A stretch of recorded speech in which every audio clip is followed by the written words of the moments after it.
이 사건은 2017년 10월 25일 용인의 한 아파트에 사는 가족이 3일 전부터 연락이 되지 않는다는 112 실종 신고부터 시작됩니다. 현장에 출동했던 경찰과 119는 안에서 문이 잠겨 있으니까 진입 방법이 없어서요. 아파트 윗집에 협조를 받아가지고 로프를 타고 베란다를 통해서 그 집 안으로 진입을 하게 됩니다. 안방 베란다에 이불과 옷가지들이 막 쌓여 있는 거예요. 그래서 순간 이상하다 싶어서 문을 열고 베란다에 이불을 들추자 사람의 발이 시신이 한 구가 아니라 두 구. 바로 54살의 어머니와 13살의 늦둥이 아들이었습니다. 이 두 사람 모두 급소에 집중돼가지고 10군데 이상 흉기에 의해서 찔려 있었고 부패가 진행되고 있었습니다. 지금 보시면 어머니와 아들 모두 얼굴과 머리에 다발성의 흉기 손상이 있습니다. 또 하나 시신 전체에 밀가루가 전체에 뿌려져 있었습니다. 밀가루? 밀가루를 왜 뿌리는 거예요? 제일 먼저 산정해 볼 수 있는 거는 증거인멸이죠. 어떤 경우는 뭐 밀가루 뿌려놓고 또 양 옆에다가 케첩 같은 거, 뭐 마요네즈 같은 것도 뿌려가지고 증거인멸을 시도하는 범인들도 있고요. 두 번째는 면식범이거든요. 네. 근데 그 얼굴을 보기가 싫은 거예요. 아무리 자기가 범행을 했어도. 사실 모욕인 경우도 많아요. 맞아요. 그러니까 내가 화가 나서 얼굴이나 머리를 공격한 거 이외에 좀 너를 더 맞습니다. 시신을 모욕하겠다 이런 경우도 꽤 있습니다. 이 아파트에 살고 있었던 거는 한 사람이 더 있죠. 56세의 아버지. 그런데 이 사건 발생 바로 다음 날 집에서 2시간가량 떨어져 있는 강원도의 한 콘도 지하 주차장에서 싸늘한 주검으로 발견이 됐다고 합니다. 이 아버지인 경우에도 어머니와 아들처럼 여러 번 찔려서 대량 출혈로 인해서 사망한 상태로 확인이 됩니다. 어머니, 아들, 예, 또 예. 아버지까지 무참히 다 살해당했다는 얘기네요. 그래서 이 사건을 바로 일명 용인 일가족 살인 사건이라고 부릅니다.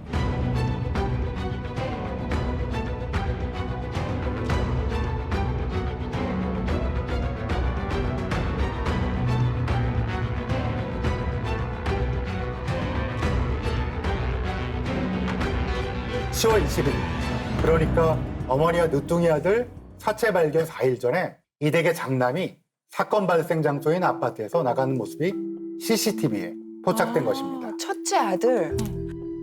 뉴질랜드 영주권자에다가 뉴질랜드에서 건축업을 하고 있고요. 아주 엘리트라고 이렇게 알려져 있습니다.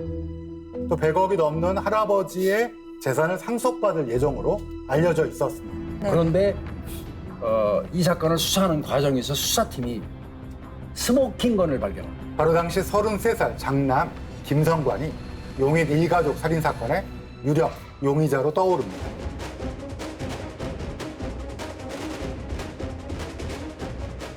김성관은 지난해 10월 용인의 한 아파트에서 자신의 어머니와 괴부, 10대 이부 동생을 숨지게 한 혐의를 받고 있습니다. 김성관이 CCTV에 찍혔던 2017년 10월 21일로 돌아가 보겠습니다. 시신이 발견되기 4일 전인데요. 싱크대 쪽에서 흉기를 든 채로 쪼그리고 앉아서 기다리다가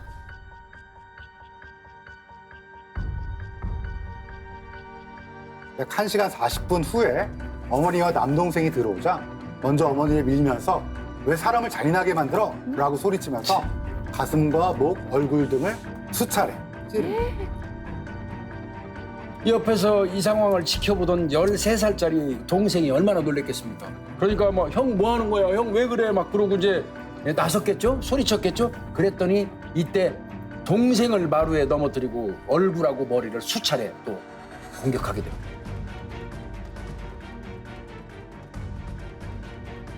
어머니와 동생이 모두 사망한 것으로 보이자 피해자들을 안방 베란다에 끌고 갔고요. 어머니가 착용하고 있던 금팔찌와 금목걸이를 챙기고 김성관은 현장을 정리하고 있었는데요.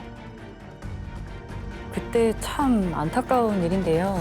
이 안방 베란다에서 이런 툭툭 하는 이런 힘없이 창문 두드리는 소리가 났습니다. 그 남동생이 아직 살아 있었던 거죠. 동생이 살아 있다는 걸 확인하자마자 숨이 끊어질 때까지 공격을 했습니다. 그 후에 이제 집안에 남아있던 혈은 이것도 열심히 닦기 시작하죠. 그리고 닦은 그 수건을 집안에서 세탁하는 여유까지 부립니다. 그 어머니와 늦둥이 동생을 살해한 후에 그 아파트에서 아버지를 기다리던 김성관은 아내와 어린 딸들이 있는 콘도 프런트를 통해 객실로 전화를 걸어 2마리 잡고 1마리 남았다 라는 말을 합니다. 설마 저 2마리가 어머니와 남동생을 가리키는 건가요? 아니 무슨 그것도 자기 가족인데 말이라고 표현을 했다고요. 그럼 아내도 이 모든 사실을 알고 있었다는 거네요? 네, 굉장히 중요한 부분인데요. 이 아내 또한 대략적인 내용을 알고 있었을 뿐 아니라 이 사건의 거의 긴 과정에서 김성관과 몇 차례의 통화를 함께 하게 됩니다. 특이한 게 굳이 왜 휴대전화로 안 걸고 교환원을 통해서 콘도 프론트로 전화를 하는 거죠? 자기들 나름대로는 머리 쓴 겁니다. 그러니까 통화 기록 남기지 않고 위추적 같은 거 이런 거 다 피하려고 나름대로 전략을 짠 건데 네. 이 사건의 콘도 같은 경우는 프론트에서 자동으로 녹음이 되는 시스템이었습니다. 아, 다행이네요. 와, 이 녹음 파일이 스모킹건이 된 거네요. 맞습니다. 와. 그 김성관은 아버지를 유인하려 전화를 걸어 약속하고 5시 30분경 용인 모처에서 만나서 자신의 렌트카에 태워서 강원도 쪽으로 향하게 됩니다.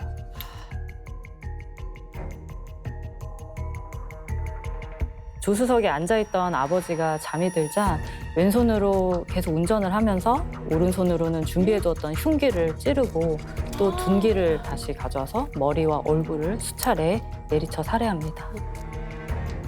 와, 심지어 주행을 하면서 예. 그 아버지까지 다 살해한 후에 이번에도 이제 콘도 프론트를 통해 객실로 전화를 연결합니다. 그래서 뭐라고 그러냐? 셋 다 끝났다. 그런데 하나는 여기 있다. 흰머리 아저씨가 아무리 기다려도 안 나오길래 내가 불러내갖고 차 안에서 해치웠어. 그런데 이것 어디다 치우냐? 어디다 치워야 되는데? 라고 아내에게 물었다고 합니다. 와, 이거 무슨 물건을 대하듯이 말을 하네요. 이걸 어디다 치우냐고. 이걸이라는 게 아버지거든요. 흰머리 아저씨? 또 말하기 또 그런데 네. 뭐 그런 얘기를 한다는 게 불렀다는 게 폐륜적이잖아요. 네. 흰머리 아저씨. 평소 아버지를 흰머리, 백대가리라고 불렀다고 합니다. 어머니에 대한 호칭은 또 더 기가 막힙니다. 뭐라고 했죠? 자기 어머니를 각설이라고 했습니다. 각소리가 뭐죠? 왜 각설이죠? 죽지도 않고 또 또 왔다. 왔네. 작년에 할 때. 왔던 각설이 네. 이제 뭐 거지. 그 어머니에 대한 증오와 네. 멸시에 대한 호칭이라고 볼 수 있죠. 근데 친아들 맞죠? 김성관의 가족 관계는 조금 복잡한데요. 친아버지는 김성관이 태어나기 전에 사망합니다. 어린 시절 김성관은 외할머니 밑에서 자랐습니다. 근데 어머니는 일본에서 장사로 돈을 벌어 보냈다고 합니다. 그러니까 아버지는 친아버지가 아니구나. 그렇죠. 네. 아버지는 먼저 돌아가신 거죠. 네. 일찍. 그런데 김성관이 15살이 되던 해에 충격받는 일이 발생합니다. 그러니까 어머니가 자신 몰래 2년 전, 그러니까 김성관의 나이 13살 때죠. 이미 재혼했다는 사실을 어머니한테 들은 것도 아니고 우연히 다른 사람한테 그렇게 전해 듣게 된 겁니다. 그 사실에 좀 화가 나서 어머니 재혼을 뭐 결사 반대하면서 울고불고 했던 것 같습니다. 그리고 뭐 나름대로는 엄청난 배신감을 느꼈다고 하는데 뭐 어린 나이니까 뭐 우리 입장에서 볼 때는 일견 뭐 조금 이해가 안 가는 건 아니에요. 네. 네. 직접 김성관을 면담을 하셨잖아요. 네. 그때 김성관이 어머니의 재혼 사실을 알았을 때 심정을 뭐라고 복기를 하던가요? 네, 면담에서 가장 많은 비율을 차지하고 있던 내용이기도 했고요. 이제 사실 김성관이라는 사람은 자신의 어머니한테 약간 버림받은 느낌, 이게 부모에게서 내가 버림을 받았고 거절당했다라는 이유에서 이제 페런털 리젝션이라는 개념이 있습니다. 배신감이라고만 말하기보다는 사실 자녀가 느낄 수 있는 건 여러 가지예요. 이런 새로운 가족 구성원에 대한 일종의 두려움이라든지 내가 잘 적응할 수 있을까? 내가 저분과 잘 지낼 수 있을까? 이런 불안감이 있을 수도 있고요. 굉장히 복잡하게 혼재되어 있을 가능성이 높습니다. 김성관을 대상으로 문장 완성 검사를 해보셨네요. 네. 어머니와 나는 마치 큰 벽이 있었다라고 문장을 채웠어요. 이제 중요한 건 엄마와 나와의 관계를 벽으로 표현하고 있죠. 고등학교 때 이제 김성관은 유급을 당한 적이 있는데 예, 그때 어머니에게 나 너한테 정말 실망했다. 이제 너한테 내가 갖고 있던 기대를 다 내려놨다. 이 말을 들은 거예요. 그래서 이 직후부터 김성관은 결국 나는 어머니로부터 어떤 사랑을 받지 못했고 당신들 때문에 결국 내가 이렇게 됐다. 나를 이 모양으로 만든 건 당신입니다. 라는 뉘앙스로 탓을 하게 되죠. 어머니에 대한 그릇된 반감이 극에 달한 게 20살 무렵에 태어난 이부 동생이 보면서 그때부터 시작된 걸로 보입니다. 어머니와 아버지가 각각 아들과 딸을 데려왔고 사이에 이부 동생이 생긴 거죠. 이부 동생은 아버지와 어머니 모두 다 있잖아요. 그러니까요. 아마 그런 거에 대한 질투심도 분명히 있을 거라 생각하고요. 지금까지는 우리가 그냥 일견 손톱만 치라도 김성관을 이해하고자 그 김성관의 입장에서 지금 얘기를 해온 거예요. 근데 이제 지금부터 제가 말씀드리는 내용을 들으면 이제 지금까지 했던 그 이해 내용이 아마 다 사라질 것 같은 느낌이 드는데요. 어머니하고 또 가족에 대한 이 김성관의 말은 전부 비겁한 변명입니다. 이 김성관이는 삶에 있어서 진실한 게 하나도 없어요. 뉴질랜드에서 건축업을 하고 있다는 거와 그 건축회사의 전무이사라는 거, 그다음에 100억대 상속자라는 거, 이 모두가 거짓, 허위였습니다. 그럼 뉴질랜드 영주권이 있다는 것도 좀 의심스러운데 그거는 사실인가요? 김성관이 군대를 다녀온 후에 어머니의 지원을 받아서 어학연수금 워킹 헐러데이로 뉴질랜드에 갑니다. 그리고 뉴질랜드에서 영주권을 가진 여성과 첫 번째 결혼을 하게 되는 거죠. 그러니까 결혼으로 자동으로 영주권이 생긴 거네요. 네. 7, 8년 정도 혼인 관계를 유지를 하다가 2014년 초 사건 발생 3년 전 이혼을 하고 한국으로 들어오게 됩니다. 이제 한국으로 들어오자마자 아까 전화 뭐 한 마리 남았는데 네. 뭐 그 통화한 아내 그분 이제 정 씨인데 이 아내하고 덜커덕 이제 동거를 먼저 시작을 해요. 그런데 살 곳이 없으니까 이 처가에 얹혀서 살게 됩니다. 이 사진을 처가 식구들에게 보여주고 곧 제가 다 좋은 집에서 모시겠습니다. 이런 식으로 환심을 샀던 것이죠. 할아버지가 건물 2채를 보유하고 있다. 수원에 있는 8층 건물, 네, 영통에 원룸. 있는 뭐 원룸 건물 뭐 이거 2채 보여주고. 실상은 탈해당한 친어머니로부터 경제적 지원을 받아서 생계를 유지하고 있었습니다. 2017년 9월 초순경에 네. 그러니까 이제 사건이 일어나기 약 한 달 반 전부터 김성관이가 이제 사기를 치기 시작해요. 지인의 아들을 내가 뉴질랜드로 함께 데리고 가서 유학을 시키면서 내가 잘 돌봐주겠다. 나는 저 뉴질랜드 영주권자니까 이렇게 얘기하면서 4번에 걸쳐서 1,150만 원을 송금을 받아요. 그래서 한국 생활에 더 이상 답이 없다고 느껴지니까 이제 뉴질랜드로 돌아가서 새 삶을 살아보겠다는 그런 꿈을 꾸게 됩니다. 뉴질랜드로 가려고 준비를 하고 있는데 경찰서에서 전화가 한 통 옵니다. 유학 보내준다고 사기쳤 때문에 지금 고소됐어. 이때 김성관이 누구에게 도움을 요청했을까요? 어머니 아닐까요? 역시 네, 김성관이 고소권을 해결해 줄 것과 뉴질랜드로 갈 내 식구의 비행기 값을 달라고 했는데 어머니가 그 당시 돈이 없어 미안하다 이런 문자를 보냈다고 합니다. 김성관이 같은 경우는 그러게 돈 줬으면 됐잖아. 아무도 안 죽고 이런 식으로 언급도 서슴지 않았고 끝까지 어머니 탓, 남 탓을 했다고 합니다. 과연 그렇게까지밖에 분노를 표출할 수 없었던 김성관은 어떤 사람일까요? 네, 김성관 씨 이거 한번 작성해 보시겠어요?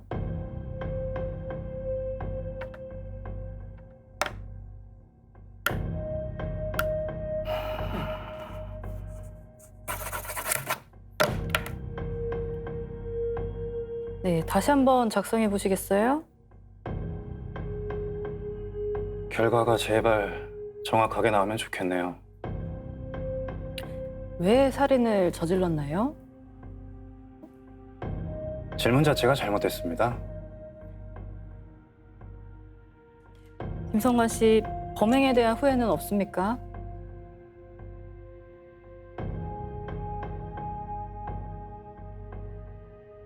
어쩌다 보니 그렇게 됐습니다. 보통 살인이 초범인 범죄자들은 범행 직후에 흔히 무섭고 떨리거나 후회하는 감정들을 보이곤 합니다. 이러한 모습들이 김성관에게는 보이지가 않았고 오히려 덤덤하고 냉담한 그런 사이코패스적인 반응을 일부 보이기도 했습니다. 김성관은 그동안 말다툼 중에 우발적으로 범행을 저질렀다고 주장했지만 계속되는 경찰의 추궁에 계획 범죄였음을 시인했습니다. 김 씨는 어머니가 재가한 뒤 경제적 갈등을 겪게 됐고 결국 어머니의 재산을 빼앗아 뉴질랜드로 가겠다는 계획을 세우게 됐다고 털어놨습니다. 이 정도면 원망이나 질투는 모두 핑계고 사실 오직 금전적인 욕망, 돈에 눈이 멀었다고 보여집니다. 김성관이는 시신이 발견되기 전날, 바로 전날이죠. 아내하고 딸을 데리고 먼저 인천공항으로 갔는데요. 그런데 사망한 이제 어머니 체크카드를 이용해가지고 1억 2천만 원 정도를 빼가지고 뉴질랜드 달러로 환전을 했어요. 그리고는 이제 뭐 돈 막 그냥 물 쓰듯이 쓰기 시작합니다. 그리고 뉴질랜드에 도착하자마자 김성관은 B사의 고급 SUV를 구입하고 현금이 가득 찬 묵직한 배낭을 메고 고급 주택을 알아보러 다녔다고 합니다. 근데 더더군다나 이 김성관이가 문제가 있었던 게 뭐였냐면요. 과거에 김성관이가 결혼 첫 번째 하고 있다가 나왔지 않습니까? 한 8년 살고 나올 때 본인이 그때 렌트했던 집에서 가전제품을 거기에 소속돼 있는 가전제품을 팔아가지고 넘긴 적이 있어요. 그래서 절도 혐의가 있었어요. 그 상태에서 이제 우리나라로 넘어왔던 건데 경찰에서 10월 29일 날 체포를 했고요. 그래서 뉴질랜드 경찰이 신병을 확보하는 바람에 우리 경찰 입장에서는 굉장히 좋았던 겁니다. 그런데 11월 1일 뜻밖의 상황이 펼쳐지게 됩니다. 김성관의 아내 정 씨가 갑자기 귀국을 하게 된 것입니다. 저분이 맞아요. 뉴질랜드로 도피한 피의자 김모 씨의 부인 정모 씨가 어제 귀국해서 경찰 조사를 받고 있습니다. 경기 영인 동부경찰서는 어제 정 씨에 대해 1차 조사를 한 뒤 오늘 오전 2차 조사에 들어갔습니다. 저 정 씨 같은 경우는 경찰이 확보한 스모킹건 아까 제가 말씀드렸죠. 프론트에서 녹음된 그 녹음 내용 네. 이거 몰랐어요. 그죠. 이걸 꿈에도 경찰이 몰랐을 것 확보했다는 사실을 모르니까 남편은 이제 뉴질랜드 경찰에 그 체포돼서 갔고 본인이 혼자 있다 가만히 생각하니까 들어가야겠어요 한국으로. 근데 한국에 들어가도 뭐 남편이 혼자 한 짓이라고 발뺌할 수 있잖아요. 그런 저 요량으로 들어온 거예요. 또 거기에다 더 감사하게도 살해 방법을 그 태블릿 PC로 검색했었거든요. 김성관이가 그걸 포맷도 안 했어요. 안 하고 그냥 그대로 들고 와가지고 그걸 경찰이 현장에서 압수해가지고 완벽한 스모킹건 2가 생겨나는 거예요. 경찰은 정 씨가 입국하면서 가져온 태블릿 PC에 대해 분석했습니다. 그 결과 태블릿 PC에서 찌르는 방법, 경동맥 깊이, 범죄인 인도 조약 등 범행 방법과 국외 도피와 관련한 검색 흔적이 드러났습니다. 정 씨는 자신이 아니라 남편이 검색한 것이라고 주장하고 있는 걸로 전해졌습니다. 네, 그런데 아내 정 씨가 검찰로 송치되는 과정에서 네. 기자들 앞에서 쪽지 하나를 들어보이면서 화장이 일기 시작합니다. 손글씨로 쪽지를 써있어요. 저는 제 딸들을 살리고 싶었습니다. 저희 딸들을 납치하고 해한다는데 어느 부모가 화가 안 납니까? 죽이고 싶다지 죽이자 계획한 건 아닙니다. 저는 남편한테 3년 동안 속고 살았습니다. 모든 게 거짓이었습니다. 저는 억울합니다. 김성관은 평소 아내에게 자신의 어머니가 자신의 재산을 빼돌리려고 한다. 자신이 하는 일은 다 막는다라는 표현을 자주 썼다고 합니다. 앞서 언급했던 할아버지 허상의 100억 재산 있잖아요. 네. 그게 어머니 때문에 지금 물려받지 못하고 있다고 그런 말을 늘 아내에게 했다고 합니다. 거기에다가 김성관이가 자기 아내한테 이런 얘기도 해요. 어머니가 우리 딸들을 납치해서 죽이려고 해. 또 그래서 어머니가 우리 미행도 붙였어. 거기다가 김성관이가 이제 이런 식으로 뭐 어머니가 말이야 용인에 있는 조직폭력배들을 동원해가지고 우리 애들을 저 납치해서 보육원에다가 보낸다고 이렇게 하는 소리를 내가 들었어. 이렇게 얘기를 하니까 그 말을 들으니까 이 아내 정 씨 같은 경우는 뭐야? 그럼 지금 당장 가서 어머니를 죽이자. 내 자식 건드리기 전에 우리가 먼저 죽여버려야 되잖아. 이러면서 더 펄펄 뛰었다고 그래요. 그도 그럴 것이 김성관과 동거하고 딸 둘을 낳는 과정에서 시어머니 즉 사망한 김성관의 어머니를 한 번도 직접 만난 적이 없다고 합니다. 제가 볼 때는 이 김성관 본인이 아내를 어머니에게 일부러 소개시키지 않은 것 같아요. 왜냐하면 바로 어머니를 만나면 내 거짓말과 모든 게 들통나니까. 네. 이게 뭐 그러니까 다 믿은 거죠. 그러니까 이분이 그런 것 같아요. 이렇게 지금 우리 입장에서 보면 어리석다고 생각할 수 있는데 계속 같이 네. 살고 같이 다니고 이러다 보니까 끊임없이 얘기를 했으니까 나 이걸 철석같이 믿고 있었던 거. 네. 맞습니다. 아내 정 씨는 심리평가 결과 남편에게 오로지 모든 것을 일임하는 그런 아. 심리적인 의존성이 높은 것으로 나타났습니다. 경찰은 오늘 새벽 용인 일가족 살해 피의자 김모 씨의 부인 정모 씨에 대해 구속영장을 신청했습니다. 정 씨는 어제 조사에서 말을 바꿔 남편의 범행 사실을 지난달 21일 밤에 이미 알고 있었다고 진술했습니다. 남편 범행 사실 모르셨어요? 정 씨는 앞선 경찰 조사에서 남편 김모 씨가 가족을 살해하겠다는 말을 자주 했지만 남편이 실제로 범행을 한 줄은 몰랐다고 주장했습니다. 김성관은 범행 뒤 아내와 두 딸을 데리고 뉴질랜드로 달아났다가 지난 11일 국내로 송환됐습니다. 검찰은 김성관에게 사형을, 공범인 아내에게는 징역 20년을 구형했는데요. 결국 재판부는 김성관에게 무기징역, 아내에게는 징역 8년을 선고합니다. 근데 또 살펴봐야 될 중요한 사람이 있습니다. 바로 범죄 피해 유가족 바로 저 따님입니다. 따님. 아, 맞아요. 그 새 아버지에게는 이미 네. 전처와의 사이에서 딸이 있었는데 어떻게 이 일가족 몰살 사건에서 화를 면하셨는지. 네, 당시 27살이던 따님은 다행히 따로 출가를 해서 살고 있어서 화를 면할 수 있었다고 합니다. 근데 그 몸은 살아남았지만 사건이 일어나고 2017년에 일어났으니까 지금 한 6년이 지났는데요. 여전히 마음의 고통이 남아있다고 합니다. 제가 아빠를 마지막으로 본 게 차량 트렁크 속에서 칼로 난도질된 처참한 모습이었습니다. 6년 동안 저 혼자 이 아픔을 어디에 얘기도 못하고 골마 터지기 직전이더라고요. 제가 힘들 때 옆에서 응원해 주시고 위로를 해 주신다면 우울증이라는 긴 터널에서 빨리 조금이라도 빨리 빠져나올 수 있지 않을까 싶습니다. 살아남은 딸이 자신이 운영하는 채널에 올린 영상의 내용인데요. 6년 동안 혼자 끙끙 앓다가 살고 싶어서 이제는 사람들한테 손을 내민 겁니다. 저도 부검 사진을 봤는데요. 조금 그 법의학자가 봐도 좀 끔찍한 사망 상태였는데 이거를 이제 따님이 직접 본다면 그 트라우마가 사실은 클 거라고 보입니다. 어쨌든 피가 안 섞였더라도 자기의 그 부모님을 그렇게 했다? 내 가족이 너무 상처가 정말 상상도 못할 것 같아요.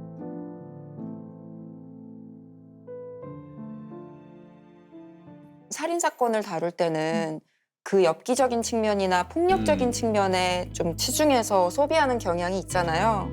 그런데 아직 살아있는 굉장한 고통 속에 시달리고 있는 유가족이 있다는 점을 꼭 기억했으면 좋겠어요.